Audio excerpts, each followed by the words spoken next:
Good evening guys, my name is Rise and welcome to my very first Neverwinter video. This is going to be a mod 17 DPS Fighter build, so of course this is going to be a dreadnought. So without any further ado, let's get right into the build.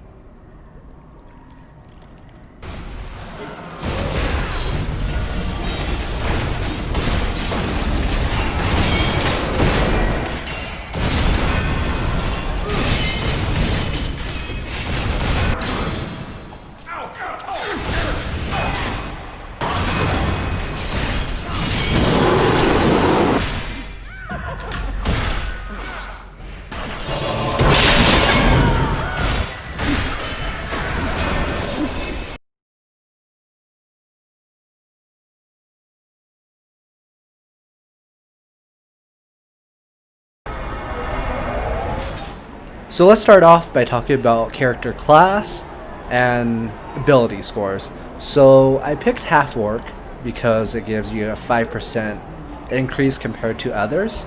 So 5% crit severity increase compared to others, so this is a very good option. Another good option would be Dragonborn because you get a straight 3% damage increase. However, because Half Orc is going to be a free class, I feel like that's going to be your best value. And as far as ability scores, we put everything into strength and dexterity. So you put everything into strength for the straight physical damage boost, plus stamina regeneration is really nice. And other than that, we're using dexterity. So dexterity gives you extra crit severity, which is also very nice. The reason why we aren't putting anything into constitution is hit points is not going to be a very important part about this build. So guys, next up is going to be character gear. So let me open up the character sheet. I'd like to take a few moments to explain stats first. So there's kind of two different levels of stats that you should be aiming for. So if you don't ever plan to run Tower of the Mad Mage and you only want to run Lair of the Mad Mage, your caps should be, your stat goal should be 68,000. So what that means is armor penetration should be 68,000 to get the maximum benefit out of them. Armor penetration, accuracy, and critical strike should be all 68,000. Combat advantage should be 108,000. For any other class it would be 118,000, but because we have a feature that boosts our combat advantage by 10%, that's why we can have 108,000. However, if you're planning on running Tower of the Mad Mage at any point in the game, your stat goal should be at 80,000. So in order to get the maximum benefit out of your stats, armor penetration should be 80,000, critical strike 80,000, accuracy 80,000, combat advantage for any other class should be 130,000, but once again we do get that 10% boost. So that's why mine is a little lower. And the good thing is power's uncapped, so you can put as much power as you can into the build without there being any loss. So right here we're 7,000 above our armor penetration cap. We won't be getting any extra benefit from the extra 7,000 of stat. Same for critical strike, we won't be getting any extra benefit from the almost 10,000 of stat. It's just that because of the gear we picked, if we switched the other pieces out we would be well under the caps, which we don't want to do. But anyways, back into the character sheet. These are going to be the pieces I'm using. The Spy's Guild Helm, because it gives you a straight 5% damage increase in Undermountain. So not only is that going to be MEs, WEs, and FEs, but also that's going to be Tower of the Mad Mage and Lair of the Mad Mage, which makes this one of the best pieces. However, if you are not in Undermountain, the Soup Bowl, I don't think I have it in my inventory actually. The Soup Bowl would be a nice piece, and additionally, let's go into Undermountain.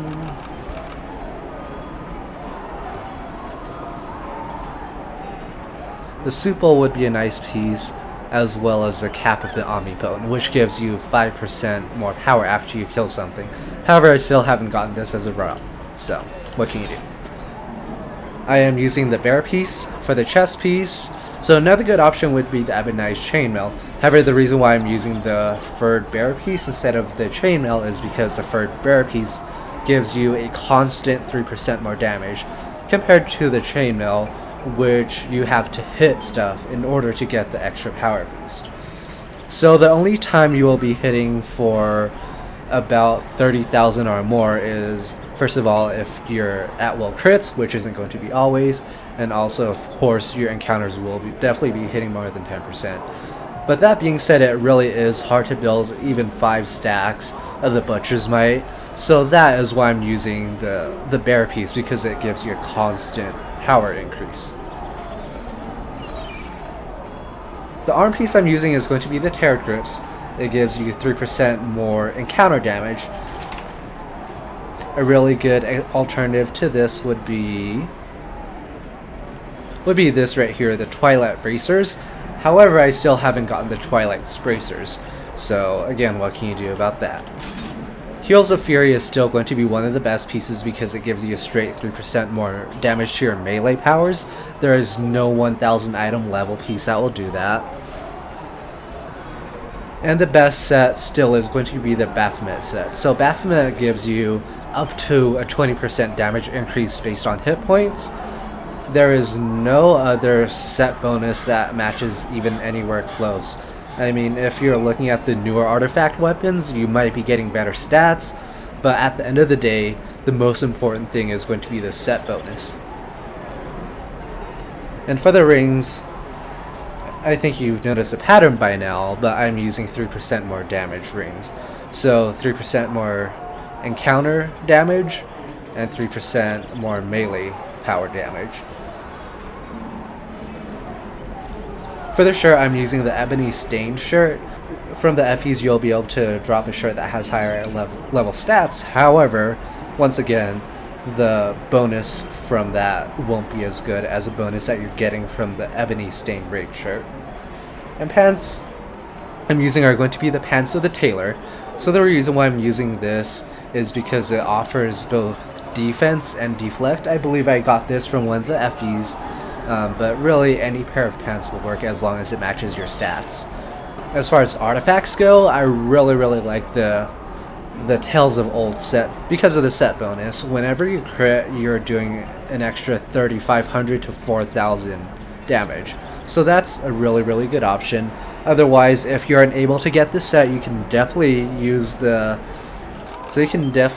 higher item level artifact. So Halaster's Blast Scepter, it will give you more power than the artifact set will. You can use Trobriand's Ring, which again will give you more power.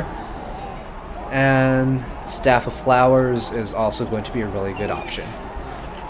And of course, we have to finish off the artifact set with the Orcus's Wand. As far as enchantments, I am using Radiant for everything except one slot, at least in terms of offense, which is going to be a Tenebrous. So I ran some ACT testing using a Tenebrous, and it actually gives you 3% more damage, which is going to be quite a bit more damage than even a Radiant ranked 15 will. So that's why I'm using one Tenebrous enchantment. So as far as weapon enchantment, I am using a Vorpal enchantment. The reason why I'm using Vorpal instead of Battlethorn is because Vorpal gives you greater burst damage, which a fighter is really good at. So also keep in mind, Battlethorn doesn't take into effect until 4 seconds after the target has been hit. So in a lot of cases, especially in higher end dungeons where everyone has higher item level, most of the mobs will be killed before 4 seconds. So really, you won't be gaining any benefit from the Vorpal.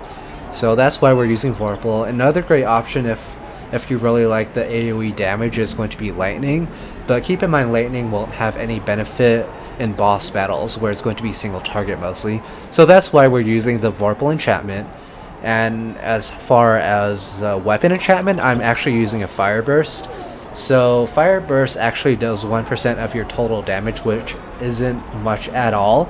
However, it does activate the Owlbear's Presence, or whatever it's called, and the Owlbear's Presence does about 8 to 9% of your damage, which is pretty significant. So I actually did run some ACT testing. Right here, let me zoom in. So Aspect of Flames, I believe that is going to be the armor enchantment that we're using. It does very low damage. It does about 1% of your damage, but it does activate your baby Owlbear's Presence on occasion, which does quite a bit of damage. It does 9% damage. And As you can see right here, we talked about this a little bit, the Tenebrous. So the Tenebrous does 4% of your damage, and the Lost Mouth's Vengeance does about 6% of your damage. And all this was done on Shores. I soloed Shores about 3 times, and this is just one particular run. It isn't the average of all 3, but this just gives you a really good idea of why I'm using the enchantments I'm using. And I also wanted to show you guys one thing as to why the percent increase armor pieces are so important. So let's go back over here. So we have 1, 2, 3, 4, 5, 6. So 6 pieces that give you 3% increase, and then 1 piece that gives you a 5% increase. So our power level is currently 148,000, I believe.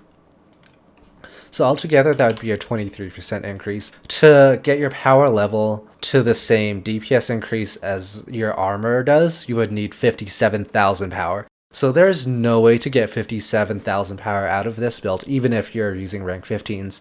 So that's why using the gear that I'm using is going to be very, very important. Now, I'm not saying that this is the only gear I can use. I'm just saying that these are going to be a few of the best pieces of gear that are going to be for your fighter. Okay guys, let's move on to companions now. Sorry guys, I realized I forgot to go over the weapon enhancement powers.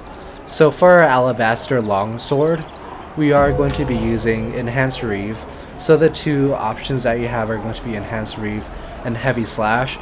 I just happened to lance on Enhanced Reeve before Heavy Slash, so that's why I'm using that. I don't think one is necessarily better than the other. They're both really good options. And for the Alabaster Shield, we will be using Power and Crit Severity. Crit Severity is going to be very, very important, especially with the recent damage formula rework and the Vorpal nerf, because now the 10% Crit Severity almost does as much damage as a rank 10 Vorpal enchantment. So as you can imagine, that's very significant. And of course, power. Power is going to be the only stat where we are unable to cap. Guys, don't underestimate the importance of companions in your build. In my opinion, companions is going to be one of the most important parts about your build. But anyways, this is going to be the one I'm using, the Polar Bear Cub. The reason why I'm using this is because it gives you power as part of your enhancement. Power is impossible to overcap. A really good alternative would be Quasit as well as the Boule Pup. Now it really surprised me, but let me show you this. It is actually pronounced Boule, not Boulette. Yeah, but anyways, back on topic. This is going to be the companion. The reason why we don't necessarily need the pup is going to be this right here. Let's get into it. It's called a Tactician's Edge, and this just gives you a 10% increase in combat advantage when your stamina is full. So we really don't need to pay extra for the pup, whereas some other classes might. So back into the character sheet. Bonding runestones in the runestone slots, of course. So you want to get these as high as you can. In fact, my advice to you newer players is if you're just starting to build up your character, this would be the first thing I would invest in, is into the bonding runestones. And the reason why that is it just gives you more stats. And as far as companion equipment, you use whatever equipment will fill up your stats. So let me dismiss. Invoke your patron deity. Oh, whoops, I didn't notice I had the wrong companion on, actually. So anyways, let me just dismiss this companion. But you'll notice I have almost no combat advantage, and none of the stats are capped. So that's going to be the real benefit of the companions. It helps you reach your stat caps. So let's open this up, and the gear I'm using just gets my stats to where they need to be. This particular piece gives you tons of combat advantage, and this particular piece gives you tons of accuracy. You can get these both from doing 4 FEs, I believe. And this particular piece isn't going to be best in slot because it only gives you 1 offensive slot. The piece I would recommend instead of this piece is going to be right over here, the Ivy Grimoire. However, RNGesus hasn't been kind to me, so unfortunately I can't get this piece. However, if I did, I'd probably have another 3,000 more power or so right here, so that'd take me up to 150,000 power. But anyways, you will be using empowered runestones for all of the slots that you have for more power. And as far as the companion bonuses, or whatever these are called, let's first go with Potent Precision. So Potent Precision will give you 3% more crit severity. There is a list of companions that do this. I believe the one that I picked was a Swashbuckler, and the Swashbuckler is what gives you the Potent Precision. Please correct me if I'm wrong, but the companion is only, I think, 10,000 AD. But before you buy it, just click on the companion and make sure that I'm telling you the right information. The Deep Crow's Presence is going to be the best offensive power that you can equip.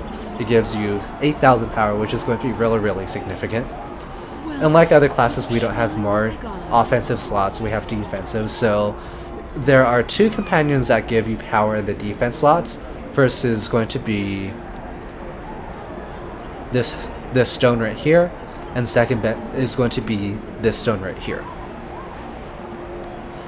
So this is going to be 1,000 power, this is going to be the blue one, and I actually haven't upgraded the other one just because it offers you so little power. Even at orange, it gives you 2,000 power, which isn't that much more than 500 power. However, one really good reason to level it up to orange is going to be the other equip bonuses, which is going to be the incoming heal bonus. So I believe if it's orange, you'll be getting 10% incoming heal bonus, which is going to be very, very important to the healer in your group because you'll be getting better heals. It'll make their job slightly easier.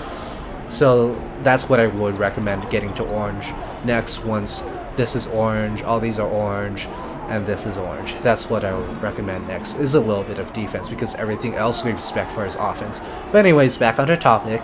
Next is going to be Minstrel's Discipline. Of course, this one comes from the Minstrel. So this is going to be the companion right here. It gives you power and awareness, which are going to be two very important stats.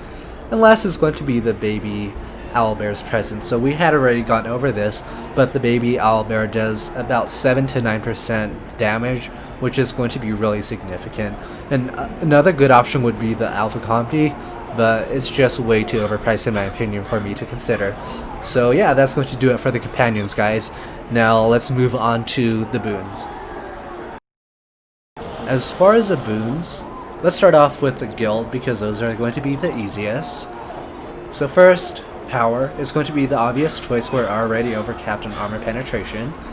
As far as defense, we want more maximum hit points to survive the big hits in Lair the Mad Mage, so that's why we're picking that. Utility, there is really no best option. And PvP, we don't PvP with that. So that's going to be that for the guild boons. As far as the campaign boons, you will definitely pick power here. The reason why we aren't using any offensive stat boons is because our offensive stats are already overcapped, so we don't need armor penetration or anything. I would rather put that into some defense. So maximum hit points once again. I have combat advantage here because combat advantage is going to be a stat that we might be undercapped in. This just increases the amount of stats you get from the polar bear cub, so this is going to be a very good choice. As far as tier 5 boons, I'm using severe criticism for the extra crit severity, so I get 4% overall.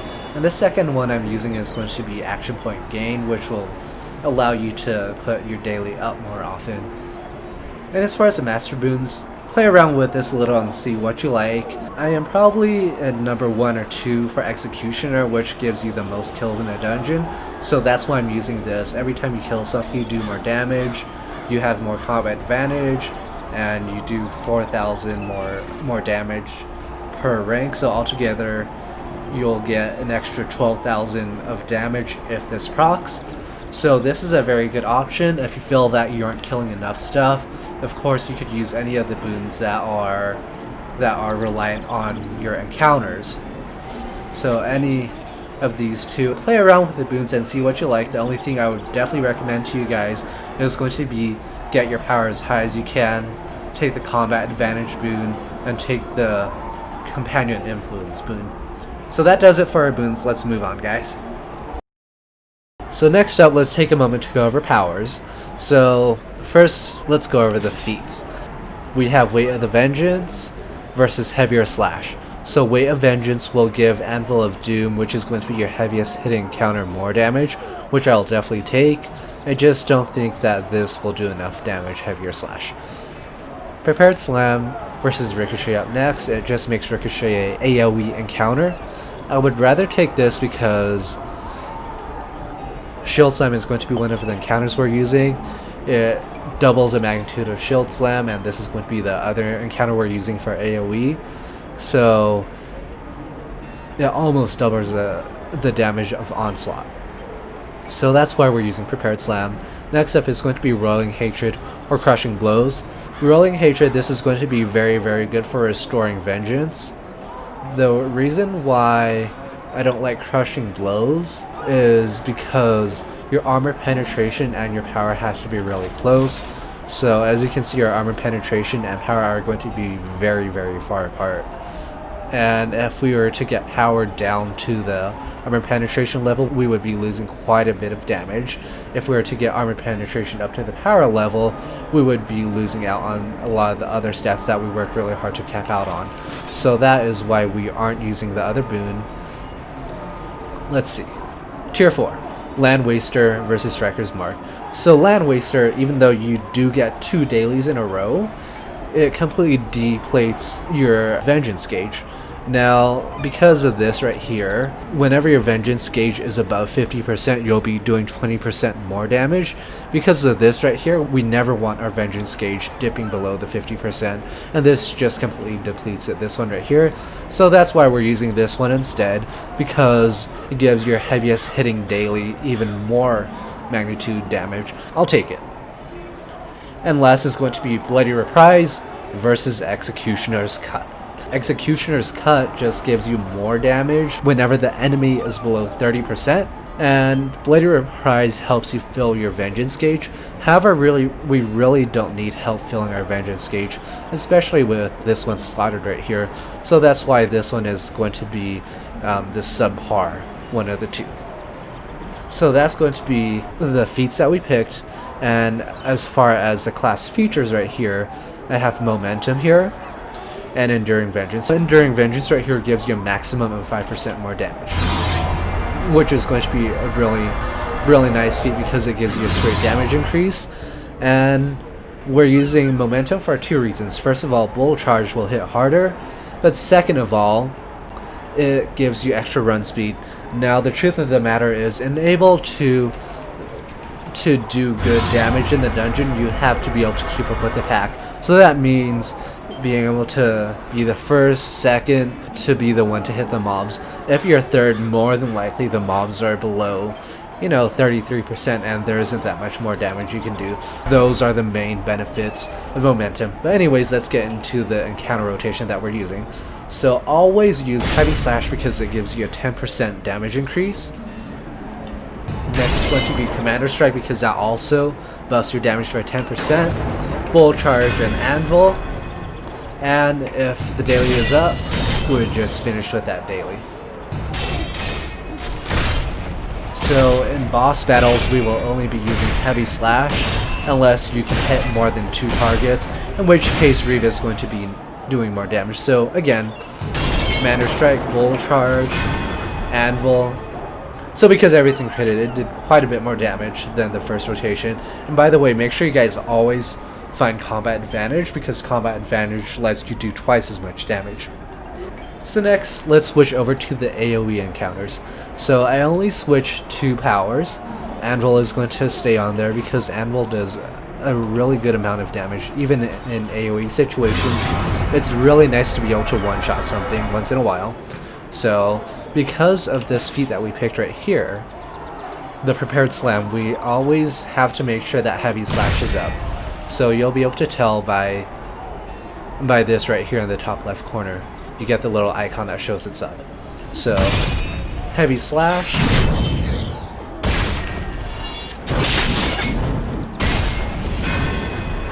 So that's what AoE looks like. And while we're waiting for the encounters to recharge, we just do Reeve.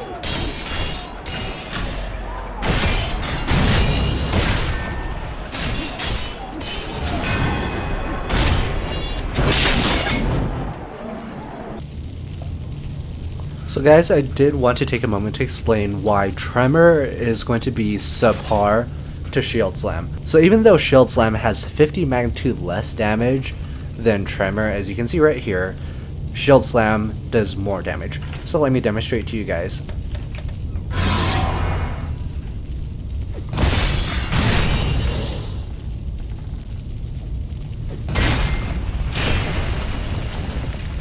So as you can see, Tremor is going to be hitting for significantly less than Shield Slam, but the caveat is Shield Slam can only hit 5 targets, whereas Tremor might be 10 or even more targets. I haven't tested that out yet, but very rarely will you be hitting more than 5 targets, even in dungeons. And when you combine that with the cooldown, so Shield Slam has a 13-second cooldown, as opposed to Tremor, which has 2 seconds longer, that will make Shield Slam the better encounter.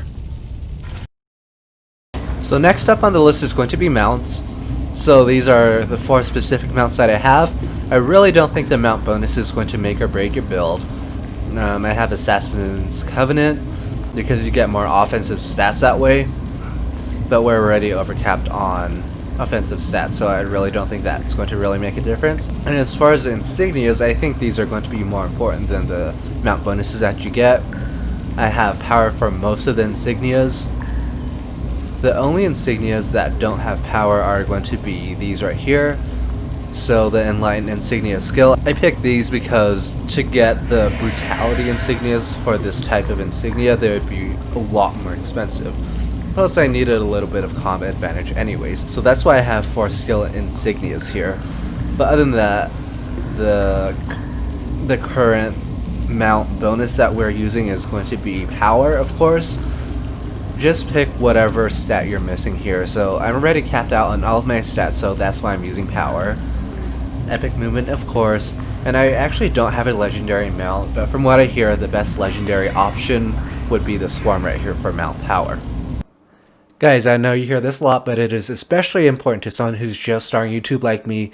Please don't forget to like, subscribe, and comment if you can. But other than that, if you have any questions, comments, or concerns, please leave it in the comment section down below. I'll be more than happy to help you out. But that's it for tonight, guys. Thank you so much for watching, and have a great rest of your day.